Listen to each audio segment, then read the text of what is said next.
Hello everybody, welcome to Planet SkyFF, the world where everything revolves around £50,000. My name's Serge. And my name is James.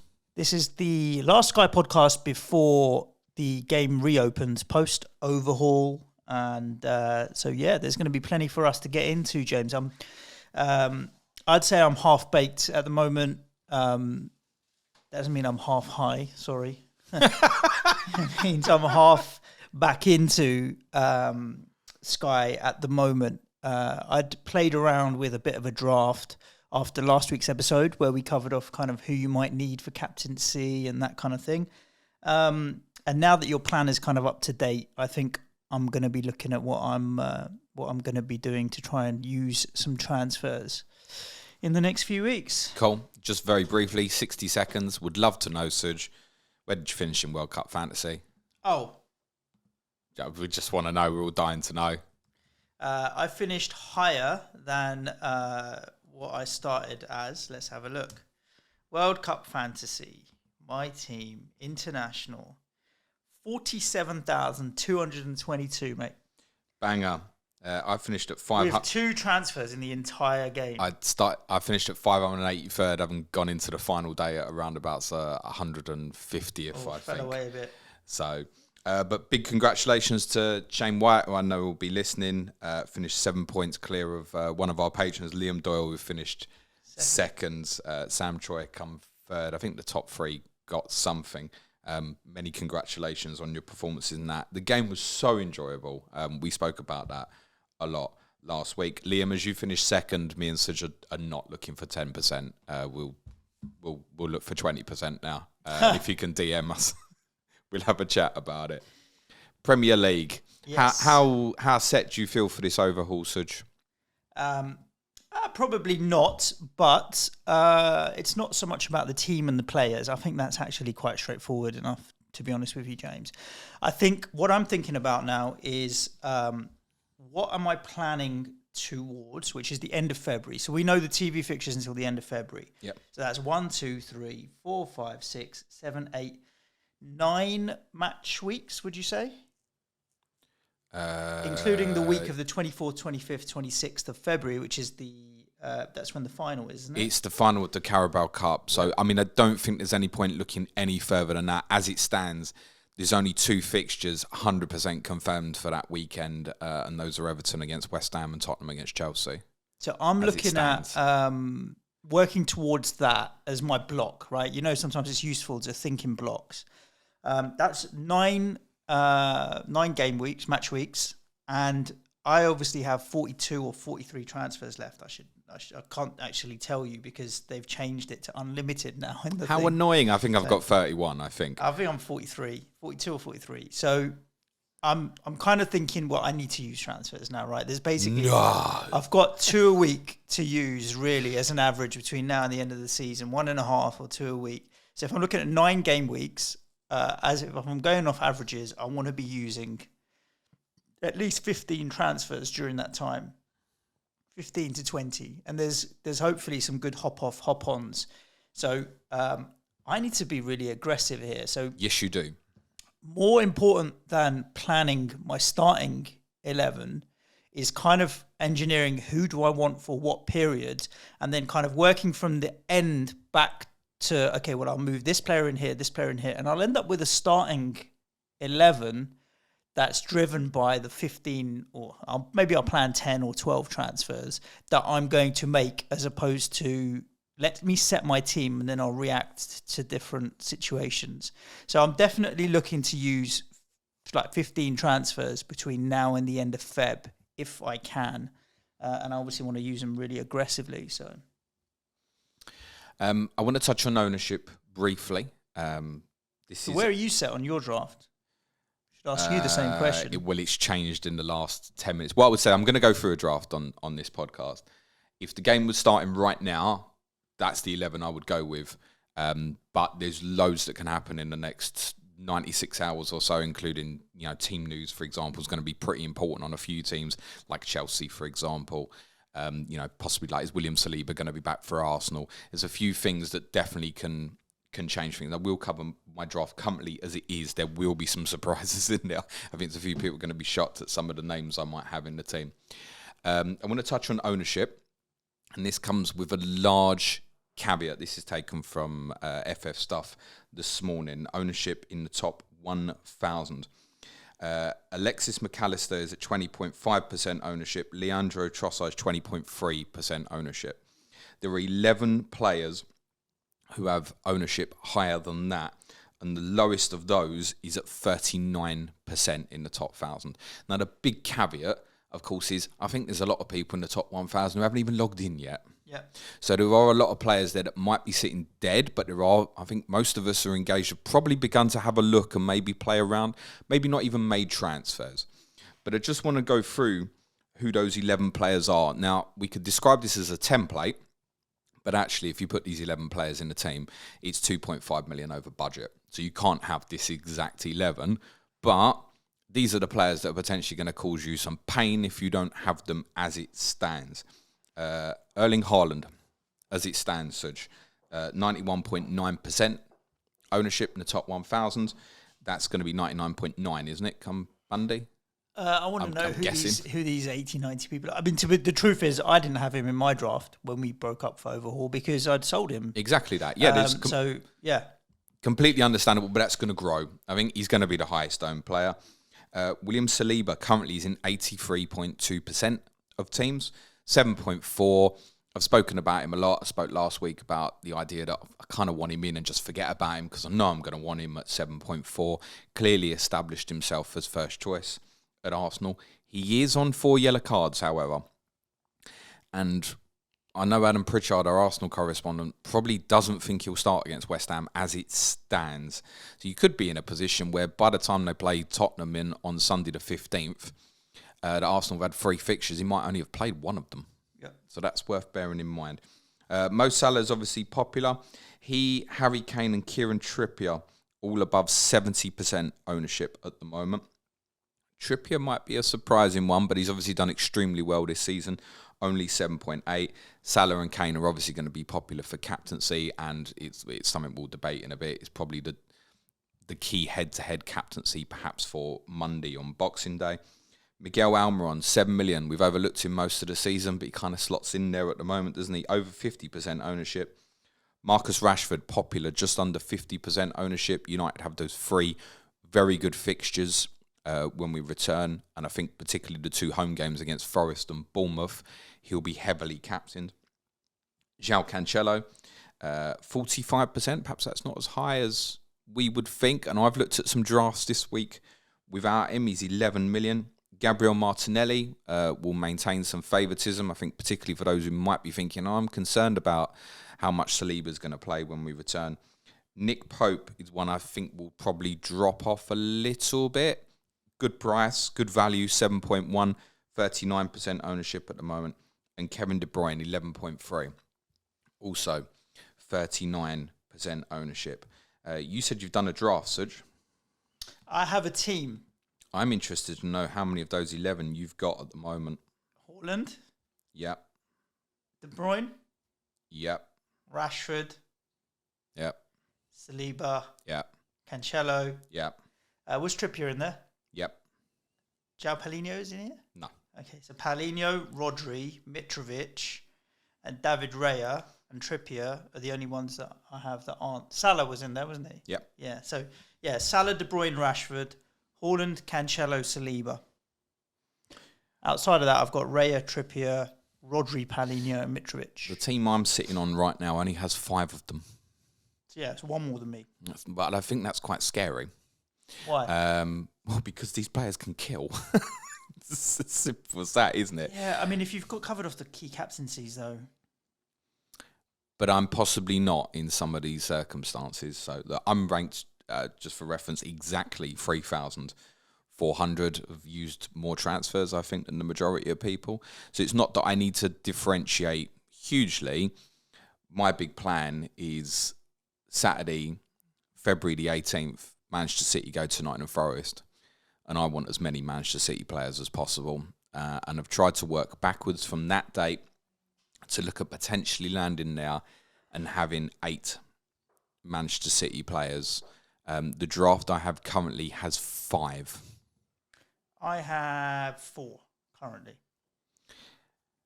I think this gain with City is potentially over the January-February period with the extra fixtures of the Tottenham and the Arsenal games added, is potentially one of the best we're going to get throughout this season.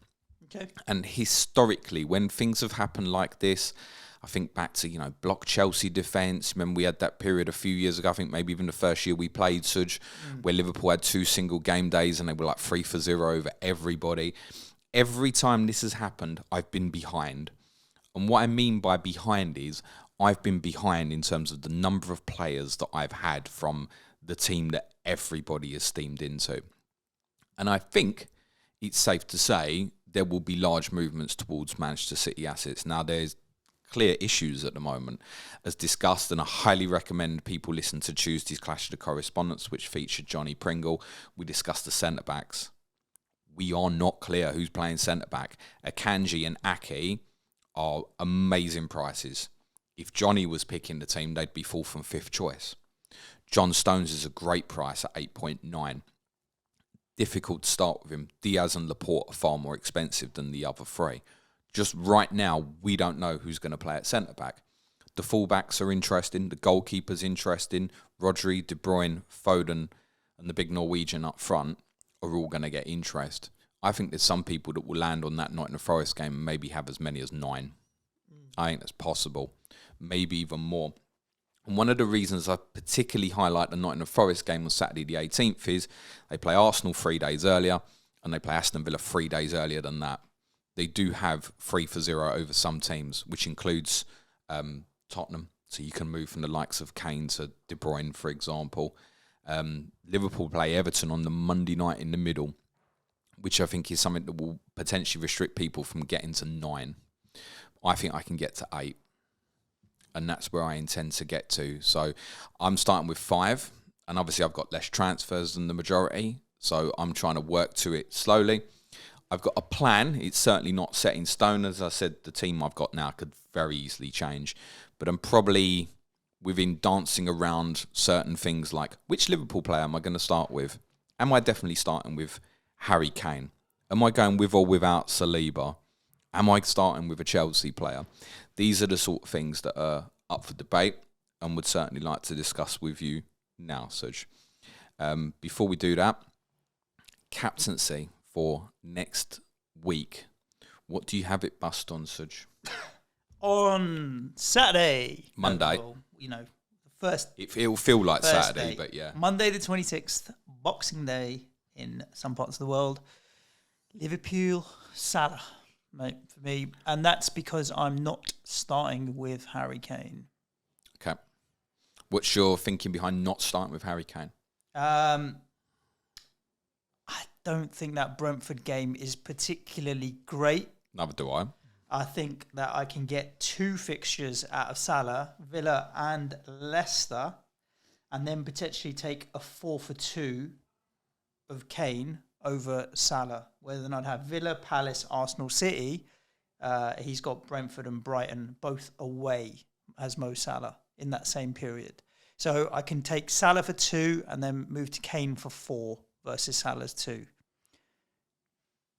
Say that again. So I can have Salah for 2, Villa and Leicester, yeah. and then move to Kane when you play Villa. Yeah. And I'd have 4 Kane fixtures over 2 Salah fixtures. So I take it you've got another Liverpool player? No. So who you captain on Monday the 2nd when they go to Brentford? I've got Raya in goal. Oh, wow. So that's my fallback plan, right? I don't hate Raya, I'll be honest with you, I watched the boys over at Hub the other day talking about bonus points that people have picked up. I think Raya's one 28 of the best for keepers, or something. Like the number of times they don't keep a clean sheet and he still gets me a 4 or 5 pointer. They might lose 1-0, but he ends up making the saves. Has been so good. I wouldn't be worried about captaining him, worst case scenario. But you're right. I maybe actually do want to keep Salah for that Brentford So game. if you keep Salah and you don't have Kane on Sunday the 1st, who are you captain on that day? Tottenham play Villa, Chelsea go to Nottingham Forest. I could move someone else to Harry Kane, to be honest. This is where I need to figure out my daisy chaining. But as it stands at the moment, I haven't got Kane in, so it would have to be Salah. And I don't have any Arsenal either, James. I think... Sorry, I've got Saliba, but I wouldn't captain him, not even. Well, I don't think you would against West Ham unless it became clear that Arteta said, yeah, he's going to start. Definitely going to play. No, but too risky. I wouldn't do it. Yeah. I think if you have alternative Arsenal, like a Martinelli, for example, I'm sure a few will do that. But I think Monday is beginning to look like Kane versus Salah. It's not to say that you have to have both. Currently, I don't have Mo Salah in my draft. Do you have Kane? Yeah, obviously. If I've gone the other way, yeah. I have looked at drafts with neither. I've considered the idea of going Sonny over Harry Kane, partly because it would free up a forward spot. I just don't think I can justify it. As a note, I was at Tottenham last night. Harry Kane did not play. He was there. I saw him about 20 yards from me, having a cup of tea in the second half and sitting on the bench with the rest of his teammates. That shouldn't be a concern to anybody. Sonny returned earlier from the World Cup and only played 20 minutes. Eric Dyer didn't have huge involvement in the World Cup. He only played half hour last night. Harry Kane, I'm certain, will start at Brentford, and in any case, you will see the team as well. But I have considered Son over Kane as a real differential alternative. Eric Dyer, I think, is worth consideration at 8.4, but I don't like the fact that over this period, Tottenham have to play Arsenal, Chelsea and Manchester City twice. Might be looking at a few minus points there. I doubt it, but I don't think there's huge potential for Tottenham in terms of passing numbers from these fixtures. And yet, actually, the first three, there might be Brentford, Villa and Palace, depending on game state and what's happening. If Tottenham are chasing goals in those games, it may well hit passing tier, but then Tottenham may well have conceded. And without Christian Romero, we are far weaker defensively. Kulusevski's obviously fit, and I think will interest a few people because obviously Richarlison, we know, has a significant injury at the moment. Lucas Moura also wasn't in the squad for Tottenham last night. I don't know if he still has an ongoing issue. So Kulusevski looks good for starts, certainly over at least the January periods. He's a differential that maybe you'd consider. And my decision between Kane versus Salah comes down more to that. I'm not as happy with the Kane alternatives as I am with the Mo Salah alternatives, because obviously if I'm not going with Mo, I have to have a Liverpool player. Yep. Because I'm captaining a Liverpool player on Friday the 30th when they host Leicester, and obviously I'm captaining a Liverpool player. I'm not going David Raya when they go to Brentford the following Monday. Then I can come off. Are you going attacking or defensive? At the moment, stop laughing at the back, but at the moment in my draft I have Roberto Firmino. How much of that's driven by budget? It's driven massively by budget and Manchester City. Okay. And what happens afterwards, and moves I may make later in that week, which I'll come back onto. There's 4 Liverpool players I've been considering. Salah, obviously, and Salah's the best choice, by the way. My choice potentially, and I'm not saying I will go without, but the reason he's not in at the moment isn't that I think he's a bad option. Of course I don't. He's the best option. It is money orientated. Virgil van Dijk's obviously a massive consideration for me. I'm gutted that I don't have him. They have been shit defensively this season, but it doesn't mean that will be ongoing. Darwin Núñez is obviously getting a lot of interest in the other fantasy format at the moment, and I think he might be being overlooked in this one. Last night I went to bed and he was in. I decided today I could make the cut on Roberto Firmino. You know, Firmino's only got 3 less points than Mo Salah this season in Sky. Yeah, that's unsurprising, but Firmino's probably overperformed and Salah's underperformed versus expectations. Absolutely. But the key for me is that after that Brentford fixture, I'm looking to sell. It's 3 games. Now, if I'm Firmino versus Kane, I'm probably going to captain Kane on Monday, aren't I? I don't think it's a brilliant fixture for Liverpool either, by the way, or away to Aston Villa. They're obviously going to be up for it. It's a 5:30 kickoff. They've had a decent little bounce under Unai Emery, beating Manchester United and Brighton. So I don't think it's the easiest fixture for them either. I do think it is viable, potentially, to go with neither. The scary bit is the fixtures afterwards. The Liverpool fixtures against Leicester, Brentford, and particularly, I think, the Tottenham fixtures against Villa and Palace, because Salah and Kane will be very popular for those 4 days individually. Salah is definitely best Friday the 30th. I think Kane will definitely be most popular Sunday the 1st. It'll be Salah again Monday the 2nd, and it'll be Kane again most popular on Wednesday the 4th. So there is a danger at some point going with neither of these. But I'm looking at the saving on Firmino at 8.5. I think it's interesting. Differential, ownership will be really low. I'm not leading this game. At some point, I'm going to have to do some different things. Can Roberto Firmino outscore Mo Salah over a 3-game period? The answer is yes. Or at least can he be close? And I use the 3 million or so money elsewhere to my advantage. So at the moment, I'm considering going with Roberto Firmino. Tuesday the 27th, Suj, who do you intend to captain? Tuesday the 27th. Let's have a look here. It'll be Rashford. I've got Rashford in from day one. I like United's 3 fixtures, Forest, Wolves, Bournemouth. So he'll be in for all 3. And I'll probably captain him against Bournemouth as well. So effectively, I'm going to get 5 out of him. Yeah, I think it's the same for me.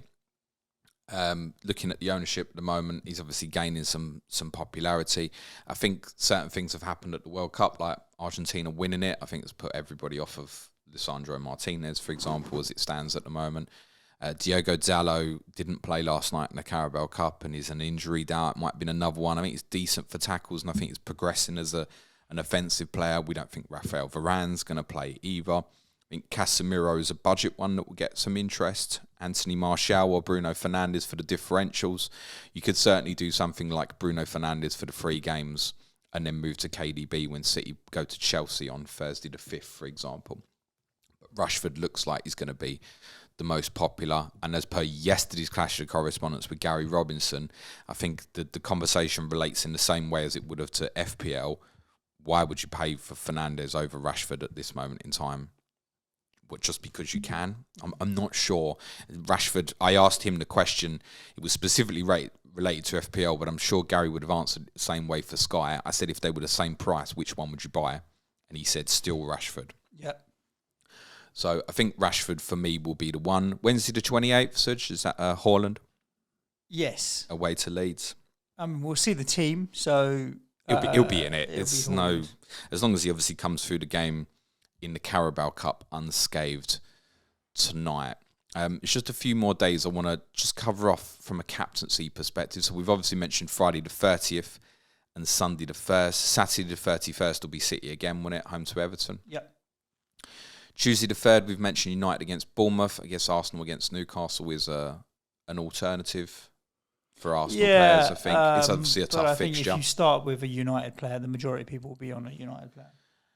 Wednesday the 4th, Tottenham are the only one of the top 7, or the big 7, if you will, that played that night. So Kane will certainly get favouritism. The interesting thing about that night is Villa at home to Wolves, Leeds at home to West Ham. And I mention that because those 2 teams obviously have a single game day on Friday the 13th. If you are not starting with either of these 2 teams, that's probably your entry point. That said, you might want to go for Aston Villa on Sunday the 1st. Who will have effective with a captaincy 4 for 1 over a number of teams, but then you're obviously going into the Tottenham away fixture. On that note as well, Harry Kane is one of a number of players. Already mentioned Saliba, Alexander Mitrovic is another. Harry Kane is on 4 yellow cards. It is the 19th game that is your cut-off point. So Harry Kane could get booked against Crystal Palace and miss the North London derby. Harry Kane could get booked against Aston Villa and miss Palace. He could get booked against Brentford and miss Villa. And I think that should be a consideration for people as well. Ask yourself, if you're starting with Harry Kane and he gets booked against Brentford, what is your plan on Sunday the 1st? Because if you don't have any Chelsea, perhaps you are defaulted to look and go, well, I'd still want Kane for Wednesday the 4th. Are you defaulted suddenly to look at an Aston Villa captaincy because of the gain away to Tottenham on New Year's Day? Similarly, what are you doing if Kane gets booked against Villa? Now, that Wednesday night, because there's the entry for Villa and Leeds, and I think they're decent, reasonable home fixtures against Wolves and West Ham, respectively, you can go in. One of the concerns I have with those 2 teams is there's a lot right now that I don't know. Another player, by the way, who's on 4 yellow cards, who's an interesting price in Sky, is Leon Bailey, who's 7.4, who I think... Is he a midfielder or a forward? He's a midfielder. And that could be one where you use it as a placeholder, for example, like for Alexis McAllister, maybe. Once he's come back, he's one we certainly won't play for Brighton at Southampton on Monday. But you could certainly do that. You could have Bailey for the 3 games or so, straight move to McAllister once Brighton play Liverpool on Saturday the 14th, for example. But he's on 4 yellows. Yep. Danny Ings, he's 8.5. He's the same price as Firmino. You might be seeing where this might be going. I think he's going to get the favouritism through the middle, but I don't know. I'm not sure. Boubacar Kamara, 6.8, return to fitness. Now, he was an interesting one that we were comparing a lot with Paulinho. Yep. So he could be one. I think he will get favouritism, but is that really what I want from the captaincy? Crescencio Somerville is 6.3. Scored in the last 4 games before Overhaul as a midfielder. Not fit currently. We don't know if he's going to play against Man City on Wednesday. No idea. Rodrigo, 7.4. Up front, forward, 5 in his last 4. Very interesting. And if I was to earmark it now, that's the one I'm considering. Are you starting with Mitrovic? Not currently.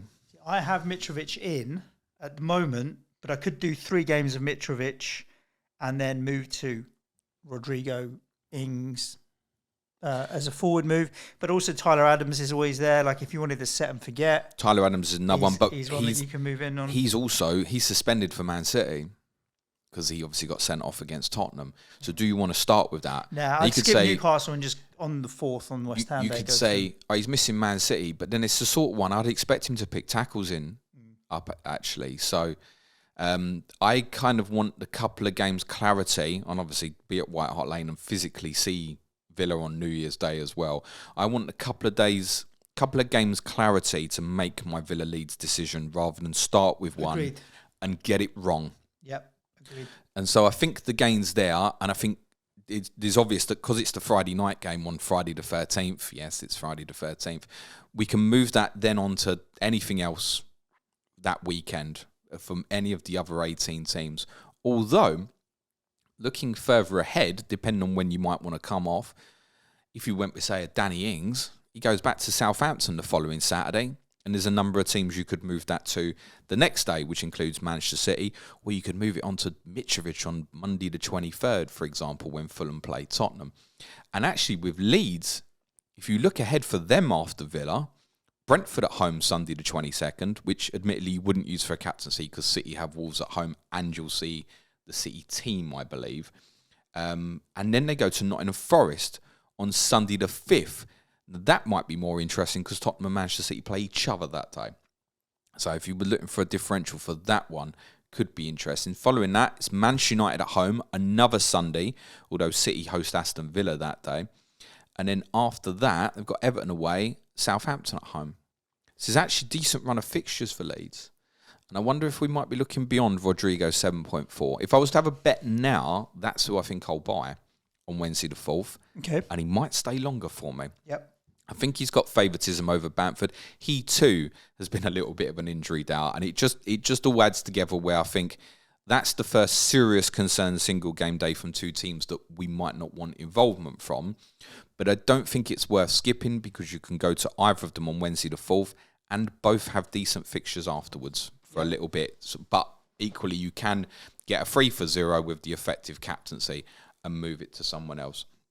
You'd mentioned, Suj, about potentially moving Mitrovic to Rodrigo that day. Yeah. But then what about Thursday the 12th then, when Fulham play Chelsea? That's quite a way away. But my plan is to have a Chelsea player by then. I'd like to start with the Chelsea player, James, because obviously Bournemouth Forest first 2 is decent.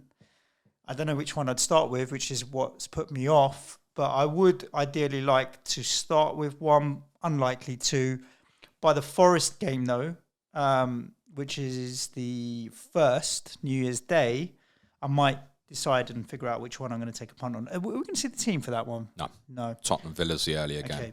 But, I mean, then they go to City, which is difficult. But then they got Fulham Palace. Then they got Liverpool, which is difficult. But then Fulham again. So I think the likelihood is on that Forest game, I may go to a Chelsea player and then stick it out for the rest. I think for you, you've got, what, 10, 11, 12 more transfers than me. It's much easier to do that. Yep. I don't want to be in a position where I'm looking at the 6th game day, January the 1st, and going, fucking hell, if only I'd started with a Chelsea player for Bournemouth at home. The problem is the players we're most interested in, we have doubts about at the moment. Kepa is particularly one I'd love to start with Kepa. Very reasonably priced. We don't know where it's at. Did you hear, by the way, that they'd offered Edouard Mendy a new 6-year contract and he's turned it down? Oh, fair play. That is the most bizarre story I've heard this week. Yeah, on that third, though, James, the only other thing is I've got Paulinho. On which date, sorry? The third, when Fulham play Chelsea for captaincy. Oh, well, Thursday the 12th, you mean? Yeah. And Friday the 3rd. But they've singled game day twice between the two teams. Paulinho is likely to be a set and forget for me to just ride through, so he's always a backup in that situation. But I would like a Chelsea player, to be honest with you, and I think I'll probably go in at Forest away. Obviously, you could go on for the Manchester City fixture on Thursday the 5th, of which you'll see the team. You'll have 2 games worth of information. And effectively, if you used it for captaincy twice against Fulham, you're looking at a potential effective 7v2 over some. But you've missed the Bournemouth Forest games. As it stands, I'm considering taking a chance on Thiago Silva. I think he's reasonably priced at 9.2. And what I really like about him as well is it's at almost the same price as John Stones, Phil Foden and Rodri. Okay. So moving it onto a City player further down the line after that second Fulham-Chelsea game is certainly of interest. Or even earlier, if I end up perhaps bringing Mitrovic back, or if I decide I'm happy to captain Paulinho on that second single game day between the two. But yes, I'm likely to take a chance on Thiago Silva. Team news is obviously very, very important to me. The problem with Silva often is, you know, he's going to get left out at some point. He's still Chelsea's best centre-back, irrespective of back 4 or back 3. And the space in between the games, Tuesday Bournemouth to Sunday Forest to Thursday Man City to rest FA Cup, Thursday Fulham, Sunday Palace, Saturday Liverpool, I think I might be all right. I think he might even play all of those sort of first 7 league games, possibly. And if he does, I think 9.2 is pretty reasonable. They're shit defensively at the moment, by the way. But bringing Reece James back into it would be interesting. Maybe a bit of consistency with Fofana. You never know. Would you pay extra for James over Silva? At the moment, I don't have the extra. I would. Especially if I'm keeping him for a period of like 7-8 games. I would want and I'm going to captain him. Like the explosiveness of the captaincy could be massive with Reece James if he's fit. So I would be looking to get Reece James. It's not quite to the same extent in this, though, is it? No, because it's not. Obviously, if he's going to play fullback or wing back, then the chances of passing tiers are far less likely. Could he play a right-sided centre back for Chelsea in a back 3? Ironically, for Chelsea in this game, you'd probably want him to. And then would be extremely good. He's aggressive in the tackle as well, so he's always capable of picking them up. And quite often when he has played right-sided centre-back for Chelsea, he's moved forward later in the game, so you might get the best of both worlds with that. I do think he'll be fit. It's not a huge difference in price as well, $500,000. Yeah, but I can't find it. I've gone fucking Firmino over Salah, and at the moment I can't find it with what I've got. I don't think I'd go with both, would be my take at the moment. So I'm possibly going to chance Thiago Silva. I'd arguably say he's kind of 11th man in my squad at the moment. I'm not convinced about it, to be honest. Just a couple more days to obviously highlight. I think the City single game days probably don't need looking at. Monday the 23rd, you can come back to obviously Fulham and Tottenham, for example, for that single game day. The interesting one I keep bringing my eyes back to, Suj, is Saturday the 21st of January, where there's 7 fixtures, so there shouldn't be too much of a problem. And yet I might end up with only Thiago Silva away to Liverpool and Miguel Almiron away to Palace. That might be all I have. City play at home to Wolves the next day. You've also got Leeds against Brentford. I might have Rodrigo. Mm-hmm. And Fulham Tottenham Monday the 23rd. I could end up potentially sitting there with Mitrovic, Paulinho and Harry Kane. And suddenly, considering the amount of City players I've got as well, I might have 9 players from the Sunday and the Monday. And only, as I said, I've sort of Thiago Silva at Liverpool and Almiron at Palace. Now, if I'm in that circumstance, I'm going Almiron against Palace, aren't I? Correct. I'd do Almiron at Palace, yeah.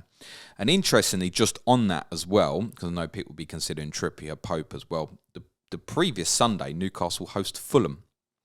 Now, I'd probably earmark that and go, it's another Thiago Silva captaincy for me at home to Palace if I can see he's in the team. Tottenham and Arsenal play each other. So, Kane, Saliba, Martinez, loads of alternatives that day. But it might even be that I'd go Newcastle against Fulham. Fulham have been one of the worst teams in terms of XG conceded this season. Might even be the worst. They create loads, they concede loads as well. So it might even be, although it doesn't look like it, it might even be a couple of Almiron captaincies in there for me, as there might be for Kieran Trippier or another Newcastle player. So there's a few things to highlight. Is there any other major teams we haven't covered there? No, I think. I guess Arsenal, really. Yeah, I don't like their fixtures until we get to Everton, really. Maybe the Man United at home game on the 21st, but that's a Saturday entry point, so it's not really ideal. So you could go early, a week before when they play you at the Lane. But West Ham, I'm going to avoid, and then it's Brighton away, Newcastle at home, and then the Derby, and then Man United. I might just steer clear until a bit later, you know. I don't need them for captaincy. And I'm thinking the same. Yeah. My thought process on Saliba is, as I've said previously last week, ideally, I know I'm going to want him all season, leave it be. But when I factor in, you know, if I end up with Rodrigo particularly, and they're the same price exactly, that's the sort of move I'm potentially considering. So after Leeds played the Friday night in Villa, I could go back for Saliba away to Tottenham on Sunday 15th. My concern with that is Saliba can still get booked that day and miss Saturday the 21st against Manchester United. And if I added Saliba to that day, I'd probably captain him over Almiron, ironically, on Saturday the 21st. So it might be that I wait till Saturday the 4th, which is when they go to Everton and is the day after Fulham play Chelsea. And it might be I'm going Mitrovic to Saliba, Thiago Silva to Saliba, something else. So at the moment, he's not in. That feels wrong. It absolutely feels wrong. I wish Wesley Fofana was fit as well, because that would solve a lot of alternative problems. We really don't think he's going to be, by the way. I don't think he'll be either. So at the moment, I've got no Arsenal. It is a tough run of fixtures. West Ham, Brighton, Newcastle, Tottenham, Manchester United, and there are definite captaincy alternatives on all of those days. My concern is that I think they've been the best defensive team in this league this season, and they showed at Chelsea in a difficult fixture that they certainly can get clean sheets in these sort of games. And at 7.4, I'm not asked in thinking, I've got to get 10 points from him. Everything he picks up is good at that value. So I'm concerned about it. I also think it's the one that's really... I can see if he doesn't get booked before the Tottenham game, I can see him getting booked in that game. Yeah. And missing the Man United game. And that's a pain in the arse. Really is a pain in the arse if that happens. And I think the instinct in me would be thinking, right, shit, what else can I get? I've got 2 Man City games in the middle. There's not many 7.4 Man City players I can get. At the moment, he's not in. I've covered most of it. I think that you'll probably get the idea. So read your 1 to 11. This is as it stands, and I'm honestly, if the game was starting right now, this is what I'd go with. I'm pretty confident that this will change between now and Monday. Ederson in goal. I think that's a security blanket of knowing that if Man City do have all these games, and again, it's worth remembering the Tottenham fixture on Thursday the 19th will be postponed if either team draws in the 3rd round of the FA Cup. But he's never a rotation that, is he? He's going to play every game. My bother with Ederson is I always think when they concede, he's 2 points. And that's not always the case, actually. He very recently had a 5-pointer at home to Brighton when they won 3-1. And he actually, remarkably, picked up a 4-pointer in the 2-1 defeat at home to Brentford. So I think we associate Alisson will always have to make saves. This is actually happening more with Edison. Now, you can spin that narrative as pro or negative, whether you like it or not. I like the fact that he's definitely the goalkeeper with the most fixtures as it stands. Cancelo's in at the moment. I'm not sure that he's worth the extra currently because I never see where at £11 million I'm captaining him. I'm never going to pick him over Haaland as it stands. No, you're not, but he's going to score more points than the others. Probably yes. Cole Walker is in at the moment, 9 million. Walker's certainly dubious because there's another one I don't know if he's going to start against Leeds, but I think as it moves on, they clearly have 5 very good centre-backs. They have 2 very good full-backs. And Walker plays inverted so much that he hits passing tier a lot. If you look at the fixtures he's played this season, Manchester United at home, when they won 6-3, he didn't pick up passing. Newcastle away, 3-3. Actually, he's been matching the centre-backs in terms of passing numbers and hitting tiers this season. So Kyle Walker at 9 million looks more assured than any of the centre-backs currently. And I think he's consciously a player that we overlook, I think. He's very consistent. Thiago Silva, as I said, is in at the moment. Midfield 4, Rashford, Paulinho, Almiron, and your favourite comfort blanket, Suj, Rodri. And the reason it's Rodri at the moment is, and I could go Foden instead, the reason it's Rodri at the moment is, again, it's the sheer volume of fixtures and knowing that he'll play all but one of them. And he's 5 points on the board as we start. Anything on top of that, whether it's a tackle tier, a little baby assist where he gives it to KDB 50 yards from goal and he smashes it in, he's 8 pointers and he'll tick over great. What would you think Rodri would get over that period from the Leeds game up till the Nottingham Forest game, which is 4, 5, 6, 7, 8, 10 fixtures? By the way, I wouldn't be selling him with Bournemouth away the following week either. 70 points. Yeah, I think it could be. 7 points per game, 70 points. I'm not sure it'd be that high. But lowest it'll be is 50. Well, yeah, you'd think. Because even if he misses one somewhere, say he doesn't hit a passing tier at lowest Arsenal or something, be is 50. There'll be something else somewhere. Yeah. 50 for me, but I think it could be as much as 70. Yeah. There's a few games in there that they could really pop off. Somewhere between 50, 70, I think. Now, again, he's another one where James Maddison's 0.2 more, with certainly more offensive potential. And to be honest, even though there's probably not a Leicester captaincy, again, I'm not captaining Rodri either. And I think it's a balancing act between, and I might be blinded here going, I need as much City as possible here. Because if we look at that, do we think when Maddison's got the likes of Fulham, Forest over that period, could he get near that total? 0.2 more? Maybe. The thing with Maddison is it'll be like 2, 2, 18, 10, 2. If he gets there, that's how he'll be doing it. So whereas Rodri obviously gives you the assuredness. Front 3, Haaland, Kane, Firmino. That is with 0.5 in the bank. Yes, I could force Thiago Silva to Reece James, but it hampers me for certain moves. So the intention, should Kane escape yellow cards, would be currently, if I had to make the decision now, Firmino to Rodrigo, Wednesday the 4th, when Leeds host West Ham.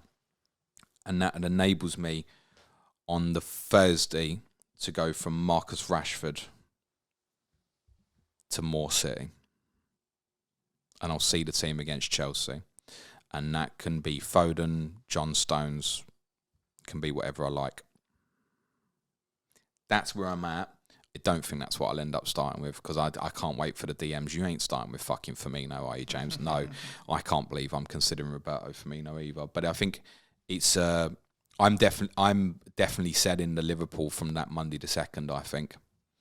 And I'm probably going without Liverpool till they play Everton on Monday the 13th. Over that period, Liverpool play Brighton away, Chelsea at home, Wolves away. I think they're 3 fixtures I can skip. Although, admittedly, if I had a Liverpool player against Chelsea on Saturday the 21st, I probably would captain it. But over that period, Manchester City play 6 games to Liverpool's 3. And we spoke about it last week. There are so many where there's City gains over other teams. I know Suj wants to get on the questions, but just a little thing on potential added fixtures. Now, the Carabao Cup results have not complicated things too much. From the games that were postponed, from obviously the period over the Queen's death, there are 4 fixtures that currently could get added in January. Arsenal against Everton is one of them. Now, there's a couple of issues with that I have, and I don't think it will be added.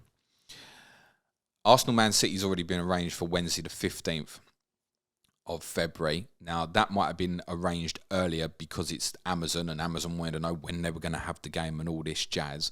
But I don't understand logically why, with Arsenal and Everton already out of the Carabao Cup, neither of them are played this midweek, why the fixture hasn't been put in already. What would have been the reason to wait if they were going to put it in? We're going within a month now. Why wouldn't they put it in? TV? Well, I don't think it was a TV fixture, but in any case, they could put a contingency in to put it in on Thursday the 2nd of February, for example, and move the game at Goodison to Sunday the 5th, or go the Thursday beforehand, for example. That makes me think that it won't go in there. That's not to say that it can't. Also, the note on that is that Arsenal do go to Everton on Saturday the 4th. Do the Premier League want 2 teams to play each other consecutively? It's not a good look. And the same applies to the rearranged Liverpool v Chelsea fixture. Now, with Wolves winning on Tuesday, Liverpool and Wolves can't go into this period because Wolves will have Carabao Cup fixtures. We'll certainly have a quarter-final. Obviously not going to arrange anything currently for a team that's still in the Carabao Cup for the Carabao Cup semi-final period. Should Liverpool lose to Manchester City tonight, it opens up the possibility of Liverpool versus Chelsea. But, same problem, we've discussed it. Liverpool play Chelsea on Saturday the 21st. And the rearrangement would surely go in between the period of Saturday the 21st and Liverpool's trip to Wolves on Saturday, February the 4th, meaning they too would play Chelsea twice in a row. The most likely date, I think, would be Tuesday the 31st. If it's the second week, it has to be the Tuesday. What's the problem with that? Chelsea play Fulham 3 days later. Not going to be happy about playing Liverpool on a Tuesday and then having a game on a Friday night, are they? So I also think that's doubtful. The interesting note on the Liverpool-Chelsea fixture is they play on alternative Champions League weeks. So if it goes beyond the January period, it's not going into February or March unless both teams went out in the early rounds of the FA Cup. Potentially it could be on 4th round weekend or the 5th round midweek. I don't think that will get added either because of the prospect of them playing each other twice. The ones that's opened up are the Brighton fixtures following their defeat to Charlton last night. They have games to reschedule with Bournemouth and Crystal Palace at home. There was some speculation prior to the previous Carabao Cup round that Brighton and Palace potentially would have been this midweek that we're in now, before the season had even restarted. So we think there's a keenness to get that particular fixture rearranged. Guess who Brighton play in game week 23, Suj? Crystal Palace. The other game they've got to rearrange is Bournemouth in game week 22. There has been some speculation within FPL quarters of a Brighton triple game week in FPL in game week 21, which for the record would be Leicester away, Bournemouth away and Crystal Palace at home. Then they play the reverse fixtures against Bournemouth and Crystal Palace straight afterwards.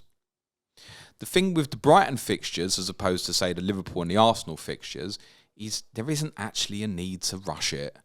If those 2 fixtures were played in April, they can be played in April on Champions League semi-final nights or whatever. They're not TV games. I don't think Brighton Palace was anyway. I don't think it was named this time. So there's no rush to rearrange them, but we have acknowledged that there was potentially an attempt to rearrange particularly the Crystal Palace fixture. So a Brighton fixture is the most likely, in my opinion, to be added during this January-February period. If it was, how would that impact your thinking, Suj? And no, we probably won't find out before deadline. It wouldn't. My take would be, let's say Brighton v Palace gets added on, Wednesday the 25th of January as an example. Just go and buy it. Yeah, it's ages away. Just go and buy it. I don't think it'd impact my decision making at all right now. There's also question marks with Brighton at the moment in the sense that Webster didn't play last night, has a potential problem. He's an interesting price. Lewis Dunk did play. We're almost certain that Alexis McAllister won't play at Southampton on Monday. So McAllister and Dunk would be the main two you'd want. And the two home games that Brighton have, if you were to go Dunk to start with, is Arsenal and Liverpool. Before that potential game would get added, and then you've got 3 away games. So what's the expectation overly? Yeah. So I think if Brighton had a game added against Palace or Bournemouth, I think Brighton would be the number one go-to. Just buy it then. Yeah. I think. So I don't think there's anything yet that should make us really conscious of changing our idea of strategy.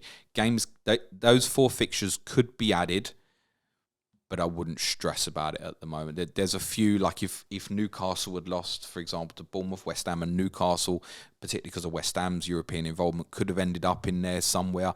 And it may yet do if, say, Newcastle lost to Carabao Cup quarter-final, but they're bonkers if they schedule it. Okay. That's it on fixtures. So what we have could be as it stands. Cool. I think I'm set up at the moment with David Raya in goal, but I might move that to Danny Ward to save a bit of money. I don't think their fixtures are too bad, to be honest with you. And he's as cheap as it gets. It's the cheapest playing one, isn't he? 6.1? 6.1. I don't hate it. Yeah, I might just stick Danny Ward in. I think he's fairly decent. There's a couple of games in there where I could see them keeping clean sheets. Fulham, Forest, maybe Villa as well. Then they do have some tough ones in between. I don't think there'll be much between the points that Raya scores and Danny Ward scores. I think it'll be there or thereabouts. I just think I'll save 0.6. You just need to be conscious that Raya's potentially your Monday the 2nd backup plan. Yeah, I mean, I could always figure something out with my transfer account for that. Cancelo, Trippier, Saliba, Paulinho, Rodri, Salah, De Bruyne, Rashford, Haaland, and Mitrovic. The only thing I feel like I'm missing that I want is Chelsea for the Fulham games potentially, and Spurs. So you got no Chelsea or no Tottenham. No, those are my 2 ones that I want to. You can buy on in and out. You can buy on Sunday the 1st. Exactly that.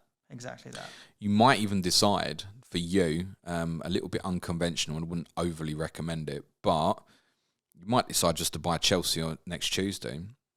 Like if you see a Silva or a James is definitely in the team on the 27th when they play Bournemouth at home. It's not. I'm not going to. You're better off starting with one, but I'm not going to. But you'd have to ask yourself and say, is Chelsea at home to Bournemouth better than the one fixture for the other player that I'm potentially selling? Depends who you're selling, right? Yeah, I guess.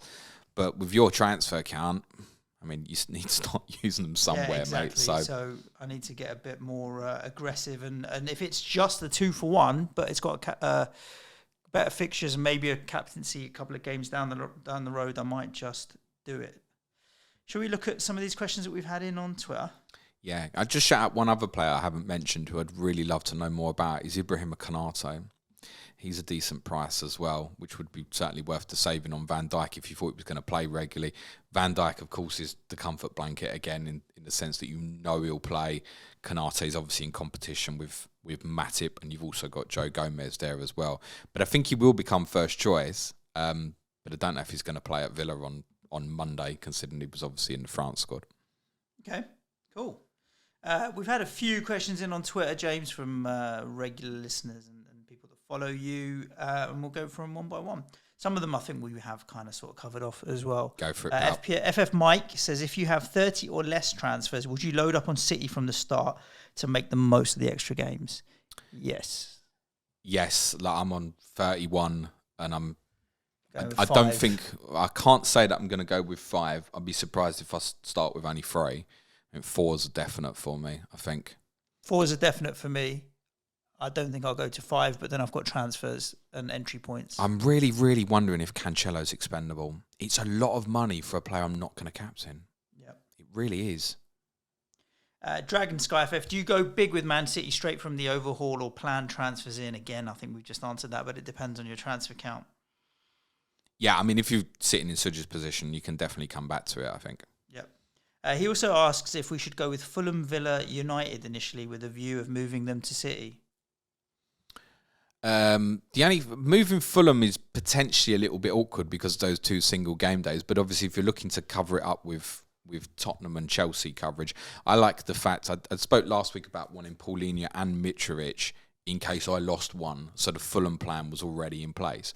But the reality is, if I've got Kane / Thiago Silva / Reece James for those fixtures, I'm going to captain him over the Fulham player, aren't I think? Yeah. I think so.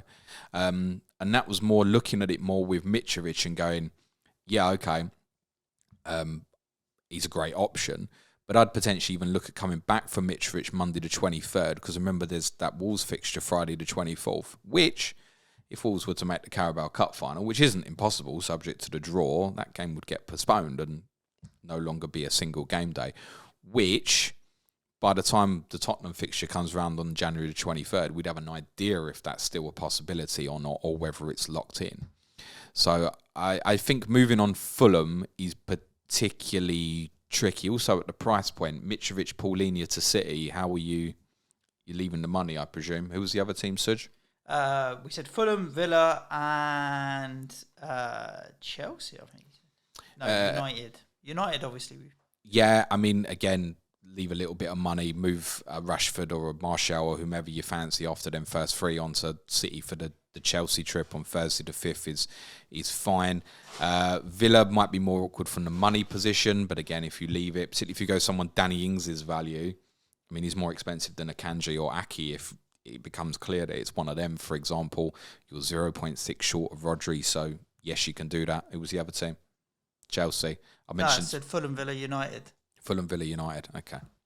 Right, let's go to Dan, the FPL fan. Someone who's never played the game before is interested for the second half of the season. What advice would you give?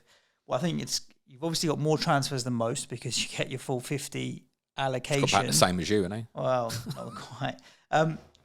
Just learn. I think if you're in the second half of the season you're an FPL player, you'll find it quite different. So understand the fixture gain strategy and learn how to use your transfers. Like, play around with it, get used to the terminology. Don't be overly obsessed on rank and points, and just like try and see if you can don't find even think about it. Good daisy chains and where you. What I think a good thing to do would be to look at your transfer usage and see how many points you gained with your transfer usage, and you should be looking for like 10, 15, 20 points gain, and see if you can figure out ways you can find these gains. I think would be really interesting for Dan. I think learn from the mistakes. And by the way, I still make them. Suj definitely does. We all still make mistakes where we get sucked into a player. I wish I hadn't done that or whatever. So when you have things that you don't get the points that you're expecting from player X for whatever reason, analyse it afterwards and try and figure out why that happened. Why is this player not as interesting to me in Sky as he would be in FPL, vice versa? Craig Kemp, who is the best midfielder valued up to 7.6 million for the first three fixtures before I switch them to KDB? Almiron or Casemiro are the two which look most appealing, but am I missing someone? Casemiro, if you're going to get a few captaincies out of that, is potentially interesting, but what's Rashford, 0.3 more or so? Almiron? Yeah, I still think so. It's perfectly reasonable. To be honest, you'd even make a case still Paulinho. Yeah. I think Almiron's unfortunately has become the one, hasn't he? Adi Tour, any teams that would be good for block defence?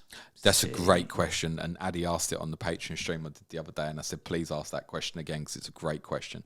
The answer, of course, is Manchester City, but it's not straightforward because in theory, you could go block defence, you could go Edison, you could pick four at the back, and you might only end up having 2 players out of 5 against Leeds.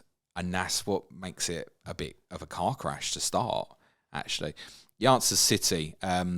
Arsenal you could make a case for, but the fixtures are pretty tough. And there's a potential Saliba returning / 4th yellow problem. Chelsea, A, not been good enough, and B, there's not enough knowledge. Are you going to power into Van Dijk, Robertson and Trent? That feels like a lot of money to be wasting at the moment. Tottenham won't be right without Christian Romero. So the answer would be City, but you can't. I don't think anybody who decides, right, do you know what, I know it, I'm going Cancelo, Walker, Laporte, Stones at the start, I'm going to say good luck and you've got bigger balls than me. Who's the best defender for the first three before switching to a City player? Shaw or Dallo, says FPL Hindsight. The answer would have been Lisandro Martinez. It's probably Shaw at the moment because we know he's going to play. I think if you're very confident that Dallo's going to play, and I think you need to be confident on Christmas Day, which is 2 days before they play, then I would prefer Dallo over Shaw. But I think the right answer I'd have to give would be Luke Shaw as it stands currently. Consider De Gea to Ederson as an alternative move maybe as well. He also wants to consider maybe going with a Villa player and captain a Villa player on the 4th. When you guys play Palace away, they've got Wolves at home, and he reckons that's an interesting shout. What are your thoughts on that? Yeah, I mean, look, Kane will be very popular on Wednesday the 4th. Is Crystal Palace a great fixture? No, it's really not. So, yeah, I mean, if I buy the right Villa or Leeds player at that point, I may even... Rodrigo's the one I've said I've got in mind potentially. I would maybe even captain him against yourselves, so depending on what you've shown me in the next couple of games and what Leeds show, over Kane on that particular day. So yeah, I think it's a reasonable one to consider. Put it this way, Harry Kane, I don't think is going to go mental at Selhurst Park. It is notoriously a very low scoring game. Any teams that would be good? Sorry, Ian Parron says, with the final overhaul being 2/3 of the only a third of the way in, so 2/3 of the season still to play, has this affected your planning compared to previous years? I think it's a confidence to know that yes, the game's going to be quite templatey, but it will move quicker because there's so long to go, and you'll need to move with these Man City fixtures, and maybe it'll be someone else. Say if Brighton do get 2 games added, then I might even end up in a situation where I've got 8 City and 3 Brighton or something. I don't know. So I think it will move quicker because it's so long to go. I think people will get caught out by things like postponements. So let's say I do end up on 8 Man City, and let's say they get to the Carabao Cup final and their fixture at Bournemouth on February the 25th is postponed. And let's just say hypothetically they don't play Newcastle till Monday the 6th. That's a possibility of March. Then suddenly there's 3-0s on everybody else over City, right? Or at least a number of teams. Tottenham would be one, for example, which would include a couple of potential captaincies. So then it'd steam back off them. Now, right now, if City have still got that fixture against Bournemouth the following week, it's not steam off, is it? If it goes ahead, we'll obviously have more information on that tonight. But I think as well, particularly if City do lose tonight, they've got Chelsea in the 3rd round of the FA Cup, which is a potential sticking point. And they might end up in a position where they therefore have no more rearranged fixtures. So just to tell you what those fixtures are, City are scheduled to go to Bournemouth in, I'm going to use match week 25. So if City go out of the Carabao Cup tonight, that game definitely remains on that weekend. Match week 28 is the FA Cup quarterfinals, West Ham at home. Not only does City have a challenging game in the 3rd round of Cup, so do West Ham. They go to Brentford. Game week 32 is the semi-final. City go to Brighton. So those are the 3 games, subject to weather and COVID and things like that, that would move. Now, there's every chance that none of them would. If City go out to domestic cups, it would need those other teams, West Ham to make the FA Cup quarterfinals or Brighton to make the FA Cup semi-finals, for those fixtures to move again. So this really could be the big gain of what most of us consider, sorry Arsenal fans, the strongest team in this league. It's not to say Arsenal won't win it, etc. And the gain will come for Arsenal at another point. I've no doubt about that. Something to bear in mind. By the way, so you did see this morning that the weather's going to get bad again, as I mentioned it. And the hypothesis I've heard is the weekend of the Manchester Derby and the North London Derby is thought to likely be the worst. Okay. But that is 3 weeks away, and weather predictions for 3 weeks' time could certainly change. Got a lot of work to do over the next few days to figure this out. Listeners, thank you so much for sending in your questions and your tinkering. On the Diff show tomorrow for the patrons, we will chuck out a little bit more if we've tinkered with our drafts as well. But other than that, time to get your teams together. Thank you for listening to the show. Subscribe wherever you are listening to the podcast, whether it's iTunes, SoundCloud, Stitcher, Spotify. Join Patreon. If you sign up in January, you'll get bumped up a tier. So if you sign up at intermediate, you'll get all of the advanced tier content as well. And you'll get to see on Slack which team I'm picking. Exactly that. So it's a great time to consider jumping on and joining our Patreon as well as we get towards the end of the month, because you will get a look at a tier above as well.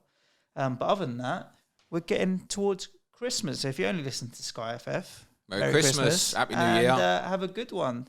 Stay safe. Ciao for now. You ready for your FPL draft tomorrow? Yeah. Okay, cool. Be nice to each other, everyone. Good luck. Cue music, please, man child.